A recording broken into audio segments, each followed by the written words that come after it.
Welcome to Cottesloe Station, and this pedestrian-dedicated traffic light on Curtin Avenue, with this abstract reflective sphere here, suspended above the ground with a chain.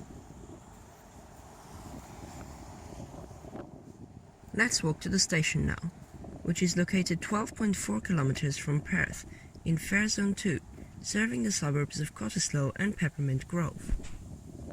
It lies 800 meters away from the famous Cottesloe Beach.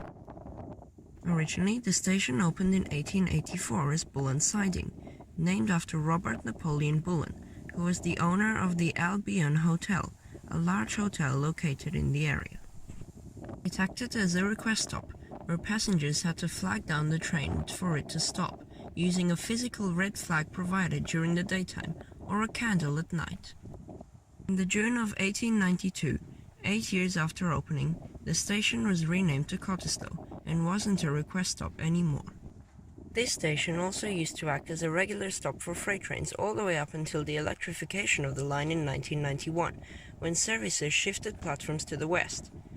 What had been the goods platform had become Platform 1 for northbound services, and the original northbound platform became the platform for southbound services, leaving the single island in operation and Platform 3 abandoned, as we will see in a moment. A long line of grass still marks the location of the freight line here today. Also, there used to be a signal box located just west of here. And finally, here we are now up on the platforms.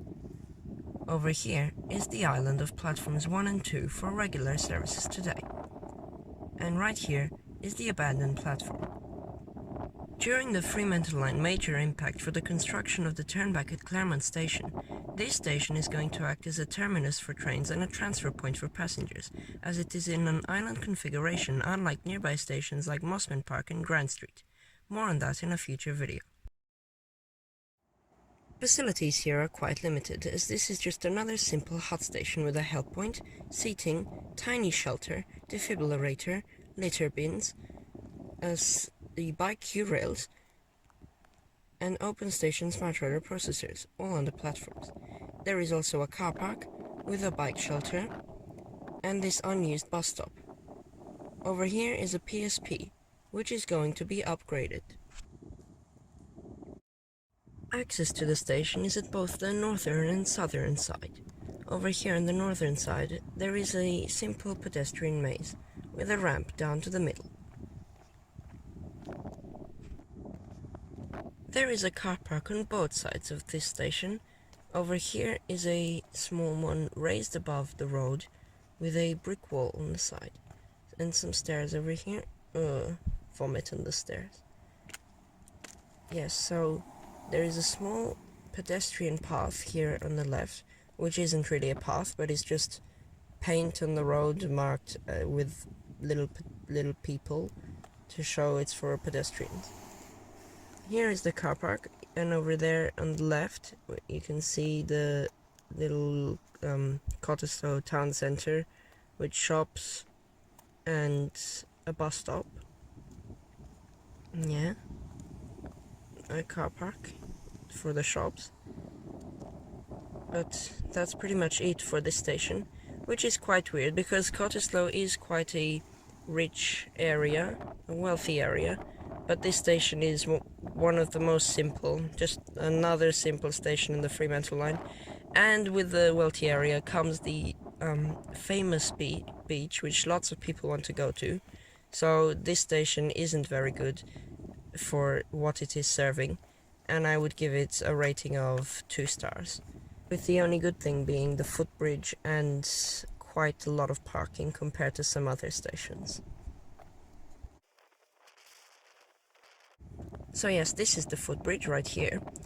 As we go up, round, like in a U shape, and then over here you can go back to the other side where Curtin Avenue is, or you can go down these stairs to the platform. So this is the inaccessible entrance, back where we were before.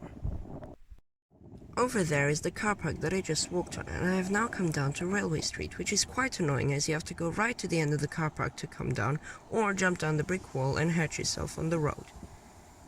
Over here is a bus stop which actually counts as a transfer point for buses, one of the only ones on the Fremantle Line. But this isn't really true, as there is just a 102 bus every 20 to 30 minutes going to Elizabeth Quay bus station via Claremont Station, which also serves as a shuttle to get to Cottesloe Beach if you don't want to walk the 800 meters. There is also the occasional 103 bus and a 107 on the weekend every once in a while. But it really isn't what a bus transfer should be. The waiting area though is quite nice, in a hexagonal shape with benches on 3 of the 6 sides. And now I have to wait for 20 minutes for a bus to film, which is the clip you're about to see.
station, Broad Street.